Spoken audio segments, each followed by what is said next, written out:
We want to welcome you to the workshop tonight on N1MM, especially add-on programs. And this is part of our series we're trying to do to help people who want to contest with N1MM. And there will be another workshop coming up in a few weeks before Salmon Run. And I'll say more about that at the end. I'm delighted, as always, to have tonight as our presenter, Randy Foles, K7TQ. And many of you probably saw Randy's presentation at the DX convention that was just held and hosted by the Willamette Club. And this is kind of a follow through. We're just trying to help DXers in the Northwest use N1M for contests. And that's really our purpose. And so I'm going to switch mine to speaker view, and now we'll just turn it to Randy. Okay, thank you, Mel. Well, as Mel said, tonight let's talk about VE7CC User and a program called MultChaser. Very nice to see so many people interested in this. What we'll do in talking about VE7CC, and VE7CC User is a graphical user interface to spotting clusters. You can choose any one that you want. There's a lot of commands that perhaps aren't so easy to remember, at least not so easy for me to remember, but with the graphical interface from VE7CC, makes it much easier to set whatever you would like. So I'll give you a basic setup for using VE7CC for just DXing or just listening during the day or at night, and then another one for contest use. And I'll give you some examples. Well, the examples that I show will be for N1MM, but it is also usable with a little adjustment to whatever logging program that you use. For MultUser, MultUser is a graphical display of the multipliers that you've worked, if the multipliers are states or provinces, or if they're ARL sections, or if it's a state QSO party, the counties within that state. So a nice way to visually keep track of how you're doing in various contests. And I'll give you a clue. I'll try to give you clues as to why you might use some of the things that I show you, why you might want to do it a certain way. There's always lots of ways to do things. I'll just demonstrate the way that I do it. And then, like Mel said at the end, if anybody has any other suggestions or ways they use them, let's hear those things. There aren't any secrets to what I'm going to tell you. It's all in the manuals somewhere. Not always easy to find, or not always that we take time to go look them up. I use two monitors, but I'll just show you one at a time. And so now I'll share the screen. Here's VE7CC, yes? Yes. Yeah, okay. All right. And to get VE7CC, here's the address. I'll leave that up for a while. And what that takes you to a page that has both VE7CC, the spotting program itself, and then if you scroll down a little bit, you'll see VE7CC User, and it's the user one that we want to talk about. So download it and follow the instructions for installing it. They're fairly straightforward. I'm not going to go over those, but I will go over, if I can get the thing moved over right, the settings at the top that are best to set before you log on. So under configuration, let's look at it. And the first one is user info. And that basically wants your call sign and your name and your QTH. If you put in the grid square here, then it will fill in the latitude and the longitude for you. And then it will use those to determine azimuths, which way you need to turn your rotor to the various countries. So you fill all that in, you need to fill in the ones in red.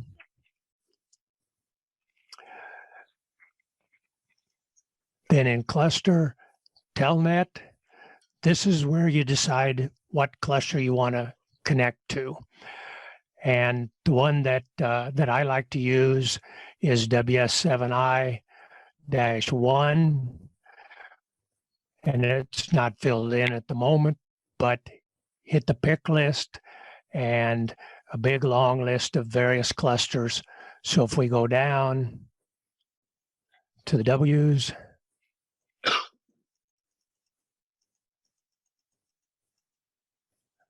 and the WS's,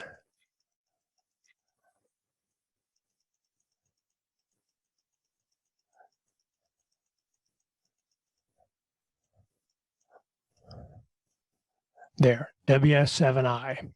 And the address is ws7i.ewarg.org, and the port is 7300. And I'll leave that up over here on the side.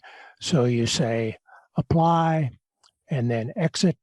So it filled it in up here. It already, I think, was filled in, but you need to do that the first time around. Then in bands,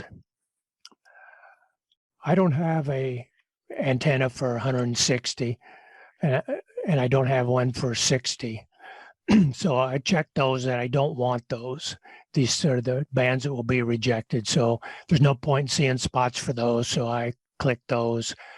And then let's say you were in a contest, so there's no point in seeing the WARC band. So you can hit this button and it will fill in the 30, 17, and 12. Or if it's just during the not during a contest, then you probably would leave those unchecked.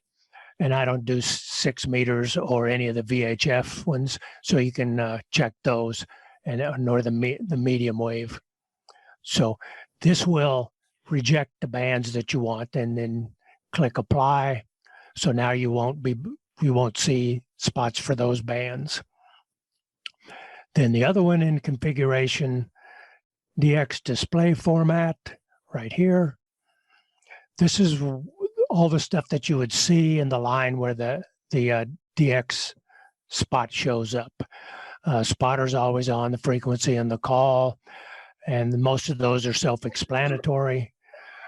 One of them that I like is the originator, state, and province. I find that particularly useful on RBN skimmer spots to know where that skimmer is. So I leave that one checked, and the other ones you can check or not, and then hit the apply and say okay, exit. Then you need to, first time around again, you need to come over to set. And again, most of those are self-explanatory. One that I like to see is show local sunrise and sunset. I think that's not a default, but I like to see that. It tells you what time local sunset is and what time local sunrise is, and how long it is until either one of those happens. And then another one that I like is show LOTA. There'll be a little plus sign by the spots where the person is uploads their logs to the logbook of the world. And then I also check auto update of LOTA. Again, those might be those might be already default, but they're things that I like to see checked. Okay, we'll get rid of that. Then this area in here, this is for raw spots. And I'm sure to somebody that's highly knowledgeable, those raw spots mean a whole lot, except for a few things that come in at the beginning when you log on. I don't think there's a whole lot of use in seeing those. So I make that small. These arrows over here on the side make it bigger or smaller. So I make it small, only a few lines. That way you get more room down here for the spots. So once you have WS7I up here, or K7AR, or whoever you want to use up in that area, and you got that from the set, then hit the connect. Well, wasn't that nice? It rejected me for some reason, so I hit the connect again. And I have it automatically log on with my name, so it didn't ask for that. Let's go over to, let's look at the tabs across the top there, across the upper top in settings. Ones that I think are highly useful to have are state, so you know where the station being spotted is, what their QTH is, and then skimmer, particularly in CW, you want to see, well, if you're operating assisted, you'll want to see the CW skimmer spots, so you check that one, and they will show up with a pound sign, and hopefully we'll see some, and I'll point out where the pound sign is. Also, as you hopefully noticed, if you mouse over one of the things, it will give you a little explanation of what the particular setting means. Another one that I like to see is SK own, and that says show CW skimmer spots for own call. If you check this, then you'll see anybody that spots your call, whether they're in the state that you want to see spots from or not. I think it's fairly handy in a contest to know how far across the country you're getting or how far to Europe you're getting. So I have that one checked, and I'll show you where that shows up in N1MM. Then the rest of these things are things that already got filled in, this user information down here. And then the rest of these things over here are, I believe, are defaults. I don't recall ever changing them. Might want to make sure that the keep alive in minutes is 3, so that the cluster doesn't think that you left and dropped out. So the next one to look at is country. And this is where you want to get spots from, what countries you want spots from. And you got the choice of North America, Europe, Africa, Asia, South America, and Oceania. I just want to see spots from North America. I believe that's the default. So that's the one that gets checked. And then you always want to look over here at this box here, whether this is asking if you want to pass them or if you want to reject them. At least on mine, the default for this one is reject, but you can make it whatever you want. But I have it as reject. So I want to reject everything, all the countries in North America except the United States, K, and Canada, VE. So I make those 2 unchecked. And then you've got to tell the cluster. So you got to push this button right here. And up there in the raw area, it set the command that would be impossible for me to remember on how to reject everything but the United States and Canada. Once you've done country, then it's time to look at the states. And this particular one is pass. So what states do you want to see spots from? Well, most everybody would probably want to see spots from W7. So if you check W7, you get everybody. Well, I don't like to see spots from Arizona. They're much farther south than we are, so their bands stay open sooner than ours do. So you'll see spots from, I think I see spots from Arizona that I can't hear, so I uncheck that one. And Utah, although it's not real far south, it touches Idaho. One of the bigger cluster guys, not cluster, but RBN guys, is in St. George, nearly in Las Vegas. So he's real far south, though I unchecked that one as well. But you got your choice, however, wherever you want to see spots from. I don't check California for the same reason as Arizona. Of course, yeah, there's Northern California, but a lot of the spots come from Southern California where I don't hear those spots, so I don't check that one. And then I like to see spots from BC because they're even farther north than we are. So that's a good one to check. So you check the ones that you want to pass, because over here it says pass. And then you tell the cluster. And so now the cluster knows that I want to see only Idaho, Montana, Nevada, Oregon, Washington, Wyoming, and British Columbia spots. The next one to look at is bands. And actually, this should be called portions of bands. What parts of the various bands do you want to see? And because in configuration up here, I set it for a contest, I'm only looking at the contest bands. So there's 80, 40, 20, 15, and 10. And then this side over here on the left, those are what you would normally consider to be the CW frequencies.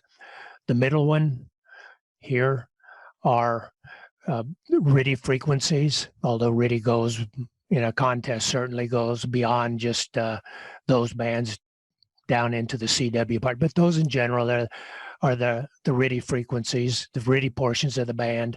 And then these over here on the right are the sideband ones. So in this particular one, this is, again, you got to pay attention to what this says. This is a reject.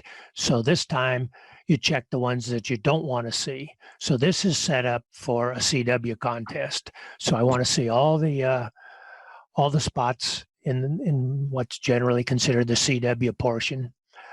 And if it was a big CW contest like CW Worldwide, CQ Worldwide or ARL DX, then I'd probably check that one too. But you decide which ones you want to see. If you're doing this a sideband one, then you check the sideband ones. And if you made any changes from what you had before, again, you got to tell the cluster what you want.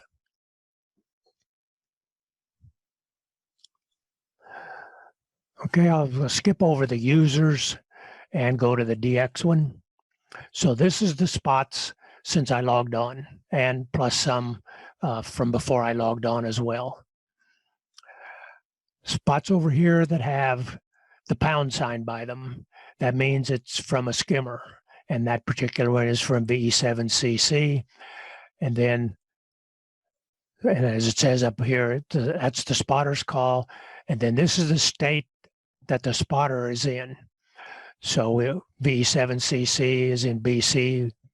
Didn't need the cluster to tell us that, but down here, if you don't know where KU7T is, he's in Washington. Here's a PA one, a Pennsylvania one. I think that must have snuck in before I told the cluster what I wanted it to do. And then the frequency that they're on, and the DX's call, the time, and then the day, and how strong they are, 17 decibels, and they're sending it 16 words a minute. The decibels is a useful thing, particularly if it appears by your call. I've found that unless you're a rare DX or a rare multiplier, people are going to have a hard time finding you, or they're probably going to pass you up if you get spotted at less than 10 decibels. So something to keep in mind. The bigger the number, the louder that you are. This particular one here, the K8PK, somebody spotted this one. So it's got a comment on it. Plus the call that got spotted was W8C. Doesn't have a pound sign by it. And this batch of calls here have plus signs, so that means that call is on Logbook of the World. Okay, if you don't want to see those, then you go down here and you can clear all of them. I guess I should have said this before I cleared them, but here comes one. The colors match up with the colors over here, so they tell you at a glance what band it is. Of course, it shows you what band it is on, or what frequency it is right there. Okay. Other things you want to watch for, make sure that are checked. You want the DX to be checked, and you want the skimmer to be checked, or at least if you're operating assisted, you want the skimmer to be checked, provided that you turned it on. Then these buttons down here at the bottom, I think the most useful ones are the clear and the get. Okay, and then a couple other useful things. Well, here's the sunrise and the sunset, and it's 24 minutes till sunset, and the time of day.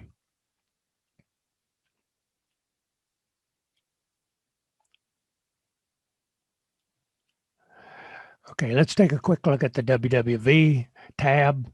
It's blank until you hit 5 spots. So there's the latest 5 spots sorted in descending order. So the most recent one's at the bottom.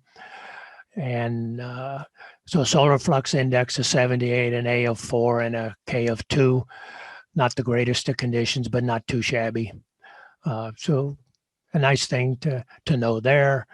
And then down here at the bottom, you can get this in lots of other places, but here's a map that shows where the gray line is. I don't know why this came, so I don't want to run any more on that, probably because it refreshes constantly. I'm not sure, but a nice little map of where the gray line is. Okay.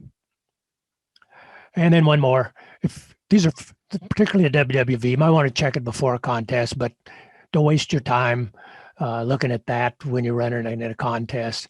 Then over here in Weather Plus, another one that you can look at whatever whatever web page that you want.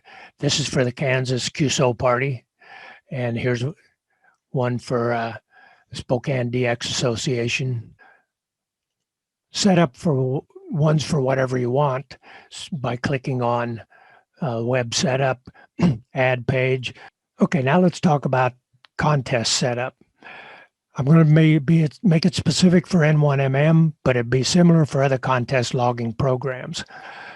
So I'm going to disconnect here, and I would close it, but I'm just going to minimize it, and I'm going to show you N1MM. I've already got it open. So there's N1MM for a CW contest. Here's the entry window, the check log, the band map, the info window, and appears the log. So to connect to the WS7i or to whatever cluster you chose, it's window, telnet,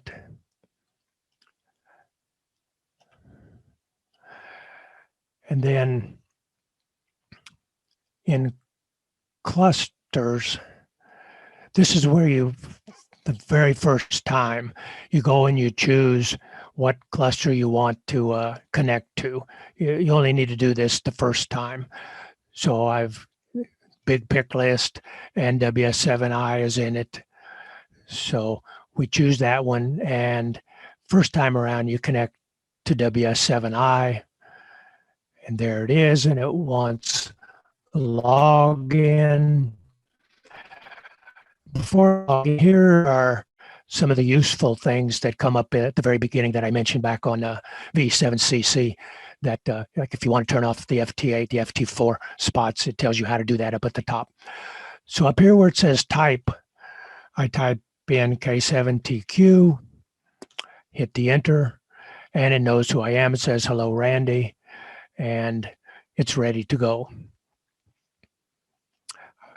You can also type in other commands, the command line type commands, such as show DX, and I want to show 5 DXs. So it's show/DX5, hit the enter, and there are the last 5 DX spots.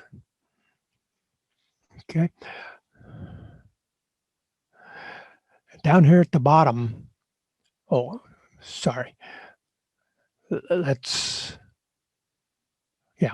here at the bottom are buttons such that you don't have to type in up here the various things.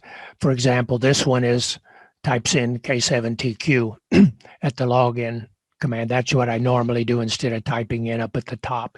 And you can define these keys to be whatever you want to. So you right click on them, and then over here, you put in what the label you want to be on the button and the message. And the message is, so over here you type in the name of the button and the message, and it needs to be in the commands that the cluster can understand. So I've got 4 of them: no VHF, my call, buy, and WWV if I wanted to see the WWV. So you add another one down here. It tells you how to do it right there. Okay. So if I wanted to see the WWV, like we saw before, there they are again. And as you can see, there are spots coming in. And normally we minimize, no, we do normally minimize it, but let's go over to filters. Band map DX spot timeout in minutes. I believe the default is 60. That's probably a little bit long, except for major CW contests. So 30 is a good one, or 10 minutes is another one that's reasonable for contests that people move around a lot. So you probably want to fix that or change that to be whatever you would like it to be. Also in clusters, over here, log on with K7TQ. That's under options. So you log on with whatever call or call dash and a number that you log on to the cluster with. So that's where you put that information. And you can make it log on automatically by checking that one. I prefer not to, but it's up to you. So you have to make sure those are checked the first time around. You don't need to do it multiple times or every time that you get on. Normally, we don't look at this window because all the information appears in N1MM elsewhere. And right now, I've got my Elecraft K2 connected to N1MM, and it's at 7036.10, and that just happens to be where N6 HCN is or got spotted. That's just a coincidence. So that's where your calls will show up. That's where the things that are spotted will show up. So that's a quick explanation of how to use N1MM and VE7CC together to show you the spots from either CQ or either from CW or from RIDI or from sideband. Now let's take I'll minimize this and let's take a look at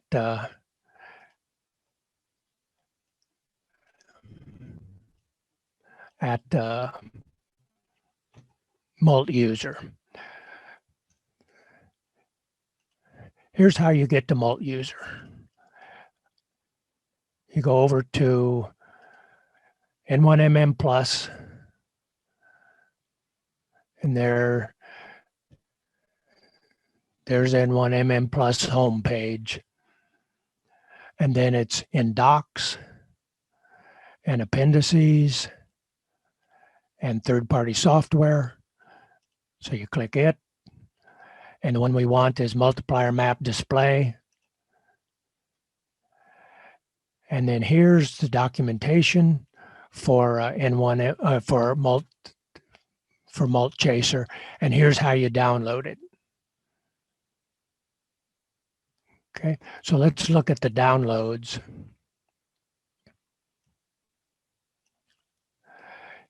At the top is the latest one, MultChaser 2.2 zip. So you click on that and you download it, and here's the instructions for how to install it. Fairly simple.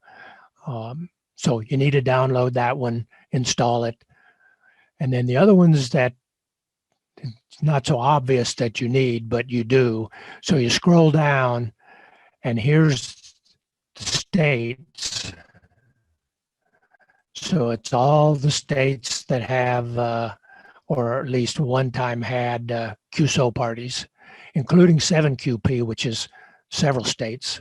So you want to download that one. and expand it or unpack it. And then if you do grids, either in the Stoop area or some of the VHF, UHF contests do grids, there's where you get the grids. And then the multipliers, this says for ARRL RIDI Roundup, but it's also good for anything that does similar ones.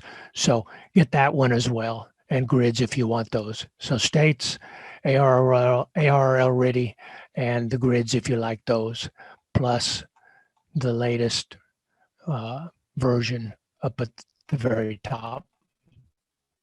This one. Okay.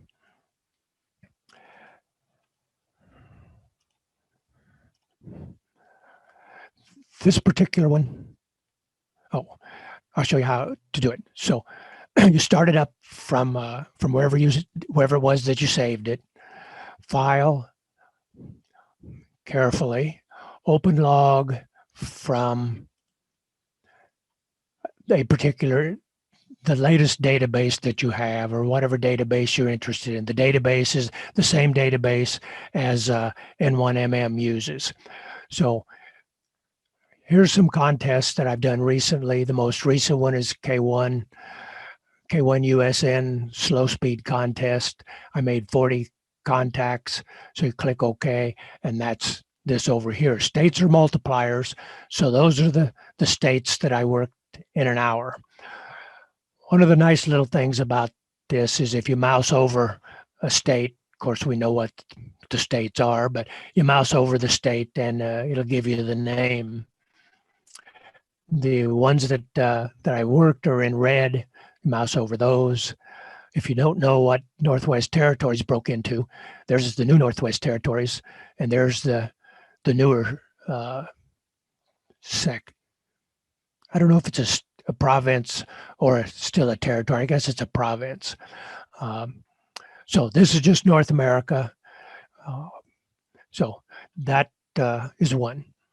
Then something else, if you can also open it from the other database. If you have multiple databases, I have them by year, but if you have them by contest, that'd be where you'd go to a different database. The other one that you need to do the first time around is open configuration. Whoops, not yet.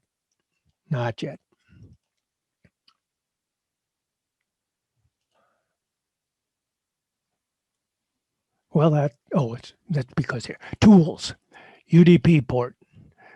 I think UDP stands for user defined packet. I think what the P stands for. But in any case, it uses 12060. So you need to remember that. So 12060. And right now we're just finding out what that is so we can set it in N1MM. So you say, okay. Okay.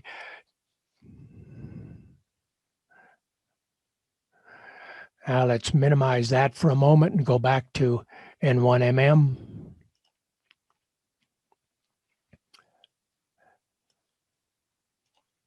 And I minimized the telnet window because what I want to look at is configure ports, mode control, WinKey, etc.,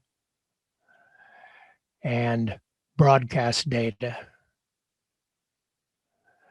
And I want contacts checked, and if it isn't already 12060 after the 127.0.0.1, then you need to change it to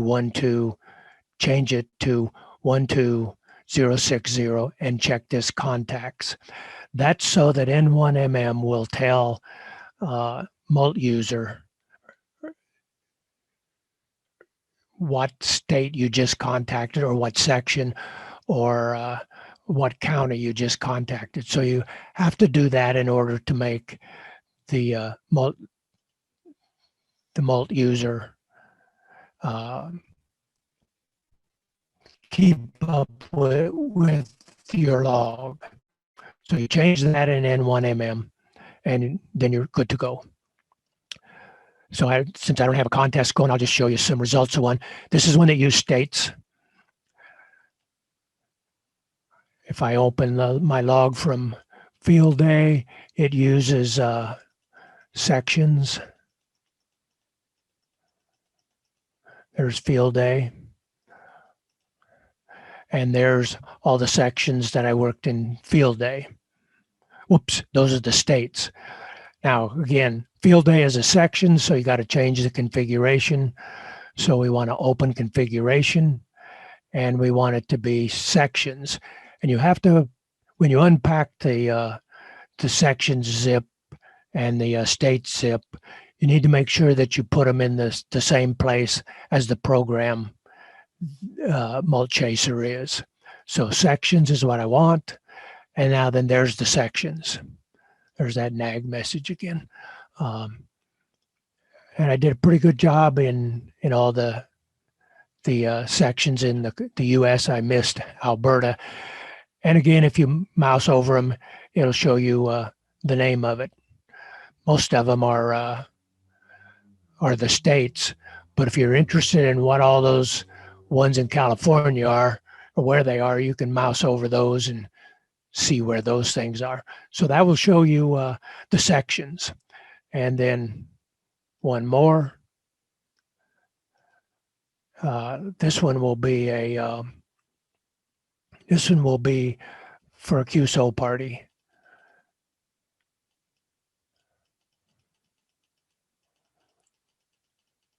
There.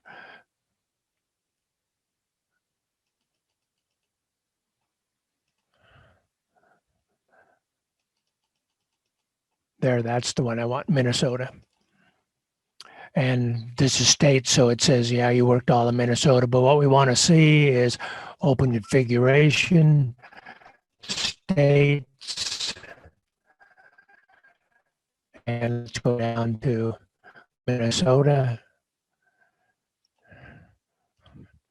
And there's all the, it's fairly small on the screen, but it's good enough. And again, mouse over it, and it'll show you what the name of the various counties are. And again, they're in red, the ones that you've worked. Okay, so that's what I've got about the basic use of VE7CC and how it interfaces with N1MM and MultUser, or MultChaser rather, and how it interfaces with N1MM. So anybody got any questions or other comments? This would be the time for it. Sylvan UVH has a question. Sure, go ahead. Yeah, on the cluster VE7CC, and you're running it from N1MM, does it remember your, what's the right words? Your file settings and filters and everything that you have set up in N1MM, or from VE7CC, your filters you have set up, and when you run an N1MM, does that remember your filtering? Yes, it does. Okay.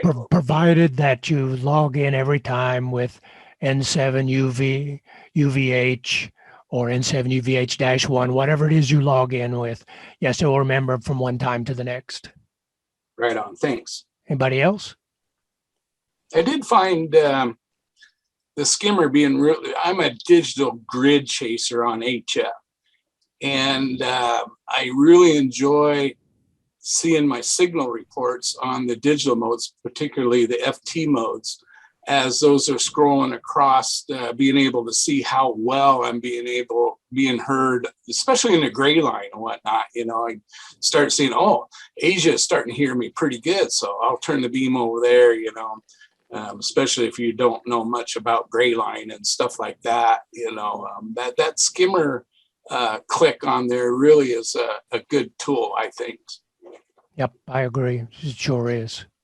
And you can turn on, I don't have FT8, FT4, any of those turned on, but they're easy to turn on. Wouldn't it be easier to just turn on multipliers, sections in N1MM instead of going through all the maps and so forth?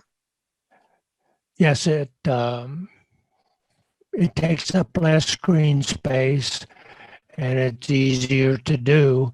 It's a list rather than a visual observation. Any other things to hints to point out? I've got a question on the band map. You show Okay. you show CW7040, and that's all you show, and that's because you configured it to only show that amount of the band, right? I wouldn't quite call it configured. I've got it so that the mouse wheel changes the size of it. So see, I'm probably doing it too fast, but I can make it however much, within some reason. You can also make it tall, and then you can see a whole lot more.